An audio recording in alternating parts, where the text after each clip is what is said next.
Bonjour à tous, dans cette vidéo je vais vous présenter une réplique de Walther P99, donc c'est le modèle DAO de chez Humarex, et je vais remercier le magasin Crapahut qui me la prête pour que je puisse faire cette vidéo. Alors pour ce qui est du packaging, quelque chose de très simple, une boîte en carton, sur le couvercle vous avez la photo de la réplique, vous avez également les caractéristiques techniques qui sont précisées, donc ça c'est quand même relativement intéressant.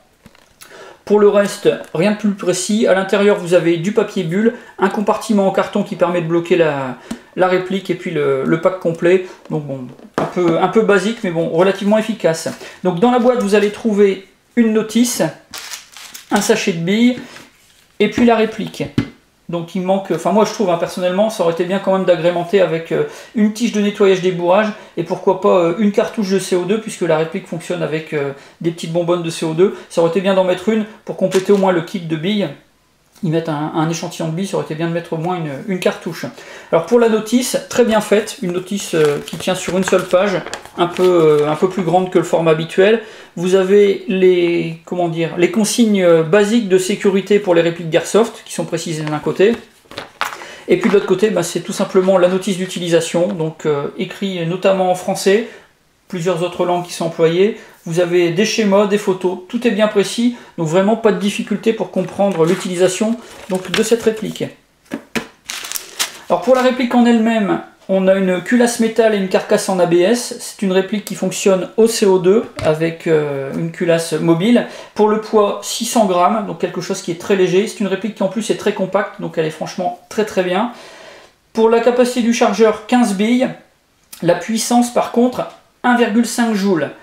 Donc là ça nous donne une vitesse pour les billes donc en 0,20 de 400 fps. Donc là déjà d'entrée de jeu, on se doute bien que pour l'airsoft ça va être un petit peu difficile.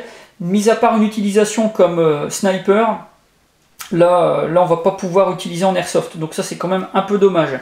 Pour ce qui est du tarif, on est de l'ordre de 100 € à peu près, à peine 100 €, donc ça c'est au moment du tournage.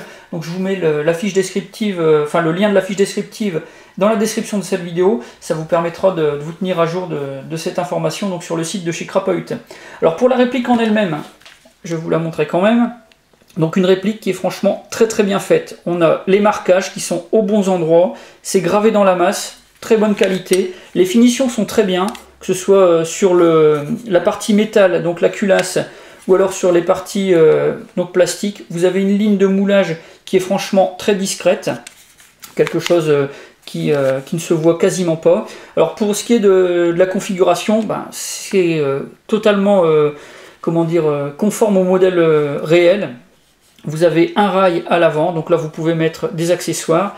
Pour éjecter le chargeur, vous avez un levier qui est ambidextre, qui est à hauteur du pontet, donc très discret. Vous allez pouvoir le manipuler des deux côtés, donc soit en déchaussant la réplique avec votre pouce, ou alors directement avec l'index.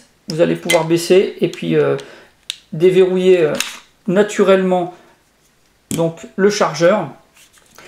Un arrêtoir de culasse, un levier. Alors sur l'arme réelle, vous en avez un de chaque côté. Ici sur la réplique, celui de droite est factice, donc il y a uniquement celui de gauche qui va permettre de déverrouiller la culasse. Pour ce qui est de mettre la réplique en sécurité, vous avez un petit bouton qui se trouve ici, donc côté droit de la réplique. C'est une sécurité à débrayage. Vous devez enfoncer le bouton avant de le manipuler. Donc quand vous poussez vers l'avant, vous êtes en sécurité. La détente est mobile, mais ça n'actionne pas les mécanismes internes. Pour faire feu, vous devez pousser le bouton donc en position arrière et à ce moment-là, vous pouvez tirer. La course de détente est assez longue.